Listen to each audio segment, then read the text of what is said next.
ময়মনসিংহের college road এলাকায় লাইনচ্যুত ব্রহ্মপুত্র এক্সপ্রেসকে উদ্ধার করতে গিয়ে উদ্ধারকারী ট্রেনও লাইনচ্যুত হয়েছে। এতে ময়মনসিংহ জামালপুর রুটে রেল যোগাযোগ বন্ধ রয়েছে।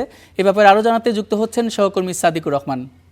সাদিকুর রহমান, সর্বশেষ তথ্য আমাদের জানাবেন, সেখানে হতাহতের কি ঘটনা ঘটেছে, প্রশাসন এসেছেন কিনা, তারা কি বলছেন? কিছুক্ষণ আগেই ঘটনা ঘটে আসলে যে দুইটা জায়গায় আসলে লাইনচ্যুতের ঘটনা ঘটে।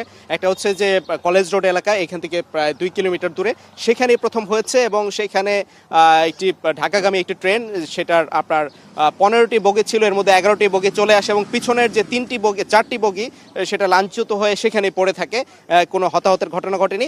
সেই ঘটনায় সেই ময়মনসিংহ জামালপুর রেল লাইন আসলে সেখানে রেল চলাচল বন্ধ আছে এবং সেই ট্রেনকে উদ্ধার করতে সেই উদ্ধারকারী ট্রেন এই যে এখানে এসেছিল এবং উদ্ধারকারী ট্রেনের একটা অংশ দেখেন এখানে পড়ে আছে, সেখানে লাইনচ্যুত হয়ে এই যে কেওটখালী এলাকা এখানে লাইনচ্যুত হয়ে আছে এবং এর ফলে ঢাকা ময়মনসিংহ ট্রেন চলাচল কিন্তু বন্ধ আছে। মেডিকেল গেট এই এলাকাটি, এই জায়গাটিকে বলা হয় এবং এখানে দেখতে পাচ্ছেন যে আসলে লাইনচ্যুত হয়ে গেছে এবং এটা একটি অংশ উদ্ধারকারী ট্রেনের। এইখান থেকে লাইন সংযোগ বিচ্ছিন্ন করে যেই মূল অংশটি ছিল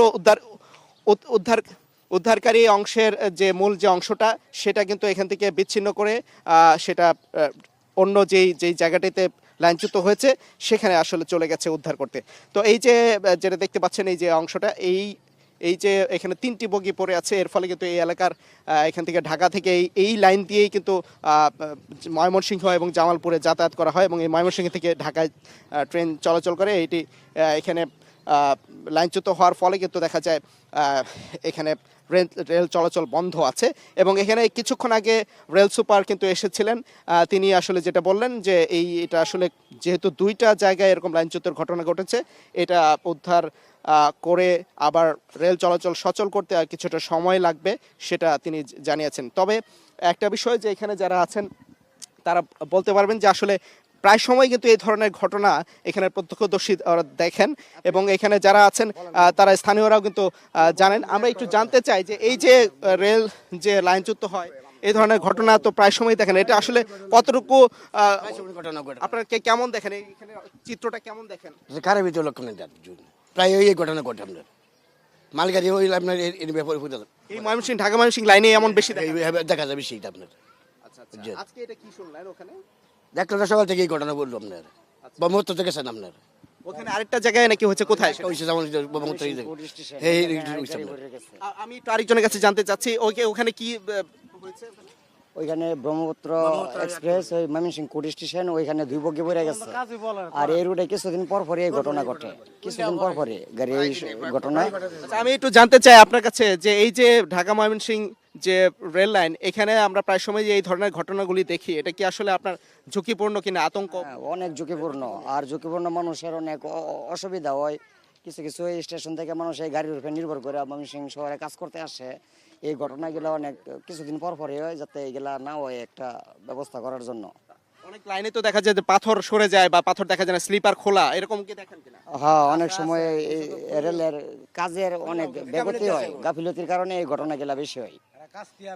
আরেকজনের কাছে একটু জানতে চাই, আপনি একটু কি দেখতেন এতদিন, প্রায় সময় দেখেন এই ধরনের ঘটনাগুলি কি?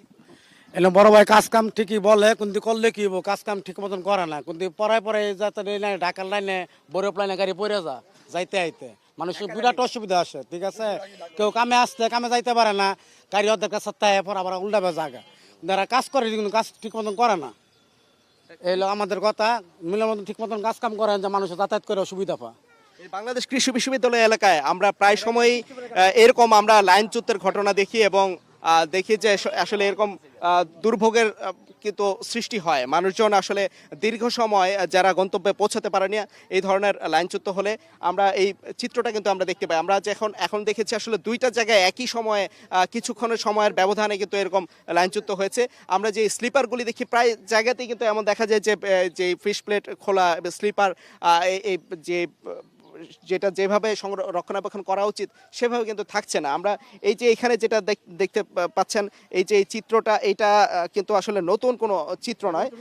আমরা একটু আরও দেখাতে চাই এই ময়মনসিংহ ঢাকার যে লাইনগুলি আছে বিভিন্ন এলাকা বিশেষ করে কেওটখালী, সুতিয়াখালী এবং ময়মনসিংহ কিন্তু আপনার দেখা যায় এই সদর উপজেলার উপর দিয়ে যেই লাইনটা চলে গেছে সেটা কিন্তু দেখা যায় আপনার 8টিরও বেশি রেল ক্রসিং পার হয়ে কিন্তু যেতে হয় এবং এখানে দেখা যায় যে মানুষজন কিন্তু দুর্ঘটনারও শিকার হয়েছে। বিভিন্ন সময় কিন্তু হতাহতের ঘটনা আমরা দেখতে পেয়েছি। আমরা এখানে কিছুক্ষণ আগে দেখেছি উদ্ধারকারী ট্রেনে করে কর্মকর্তারা এসেছিলেন এবং এই যে দেখতে পাচ্ছেন যে এই অংশটি রেখে এখান থেকে বিচ্ছিন্ন করে কিন্তু যে মূল যে অংশটি আছে উদ্ধারকারী ট্রেনের, সেটা এখান থেকে বিচ্ছিন্ন করে চলে যায়। কোথায় চলে যায়? যেই জায়গাটিতে প্রথম লাইনচ্যুত হয়েছে, অর্থাৎ এটা সেই কেওটখালী যেই ডিপো আছে সেখান থেকে কিন্তু এটা যাওয়ার সময় এখানে লাইনচ্যুত হয়েছে এবং এর ফলে এই লাইন দিয়েই কিন্তু ময়মনসিংহ থেকে ঢাকায় বিভিন্ন ট্রেন চলাচল করে। আমরা প্রতিদিন বেশ কয়েকটি ট্রেন আমরা এখান থেকে চলাচল করতে দেখি সকাল থেকে মধ্যরাত পর্যন্ত। দীর্ঘ দেখতে পাচ্ছেন এখানে প্রায় 3-4টি বগি কিন্তু এখানে রয়েছে।